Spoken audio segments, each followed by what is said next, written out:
Good evening. You're watching the news on Croatian television. Following yesterday's meeting in Zagreb between Prime Minister Andrej Plenković and his Slovenian counterpart regarding the unresolved border issue between the two countries, the matter was taken up in Brussels today. Frans Timmermans, the first Vice President of the European Commission, said he was ready to mediate if a deal cannot be reached bilaterally. From the Commission position, and certainly the role President Juncker has given me right now, I will try and see if I can bring the positions closer together, if that is also the wish of both parties. And I think it is our utmost duty to prevent any incidents happening in the short run if there is no agreement in the short run. But I do believe that we should put behind us border disputes between member states of the European Union. We should be able to solve that.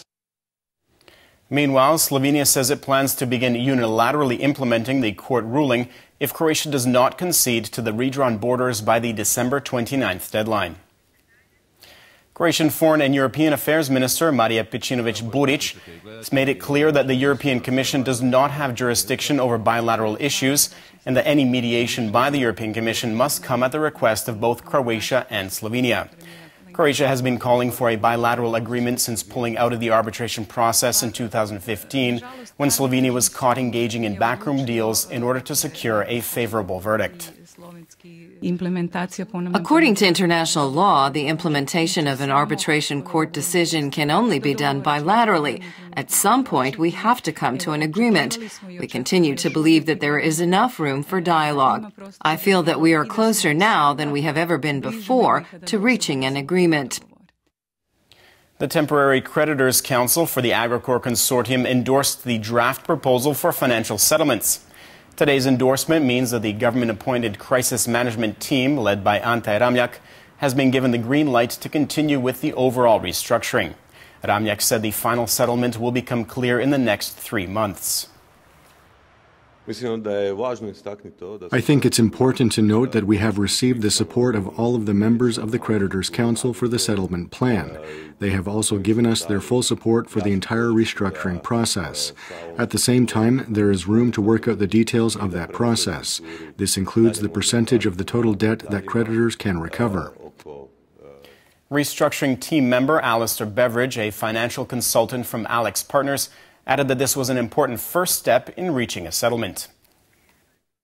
Today is an important first step in the path towards a settlement plan. The objectives of the plan, which have been discussed in detail today, are a fast process, swift timetable to get to the process of the settlement process. We're looking for it to be a fair and equitable process for all stakeholders. At the same time, the Croatian National Bank announced earlier today that the Agrokor crisis has had a limited effect on the Croatian economy.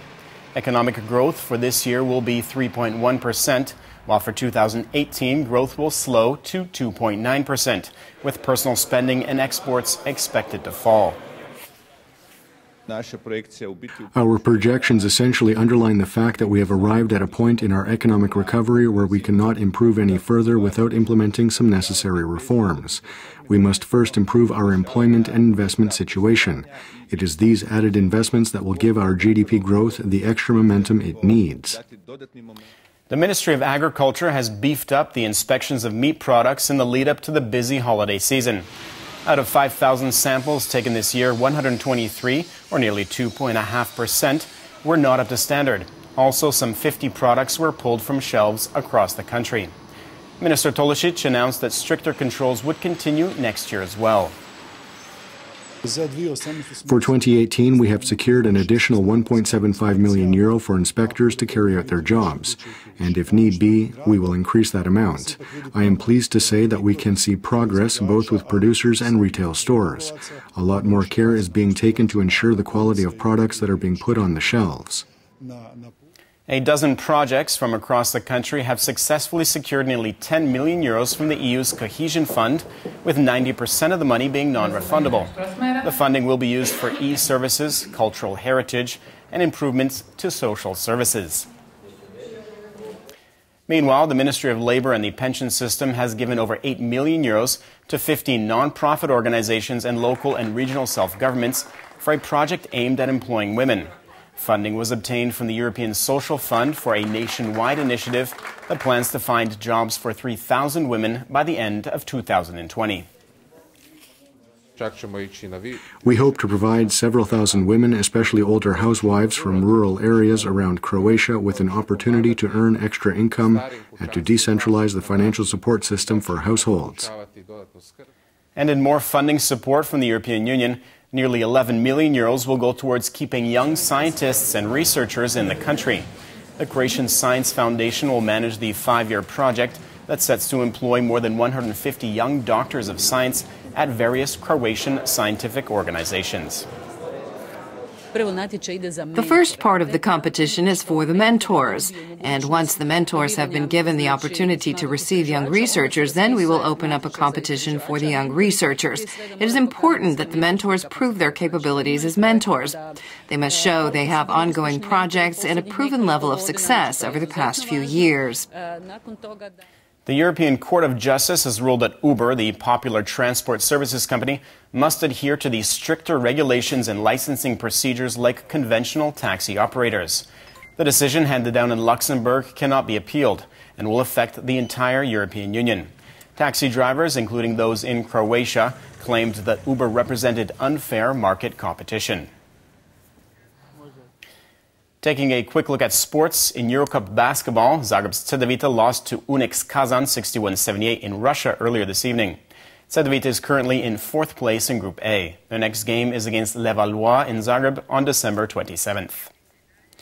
In EBEL Hockey League action, Zagreb's Medveščak lost to Austrian side Red Bull 5-2 in Salzburg last night.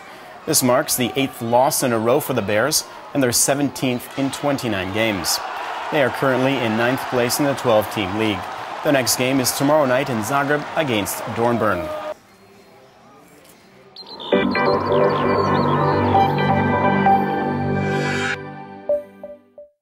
The weather forecast for tomorrow calls for predominantly sunny skies on the coast, with partly sunny skies and variable cloud coverage in the interior.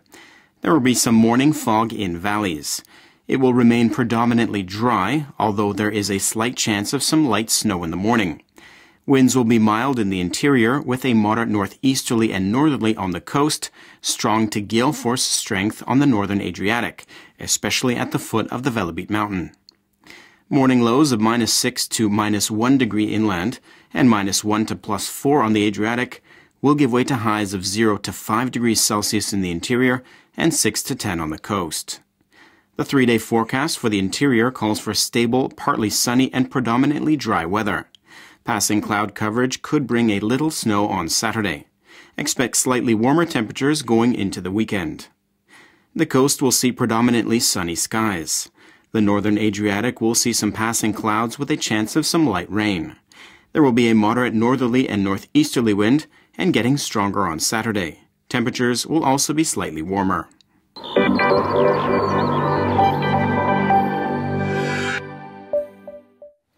And that brings us to the end of our program. Thanks for watching. We'll see you again tomorrow night.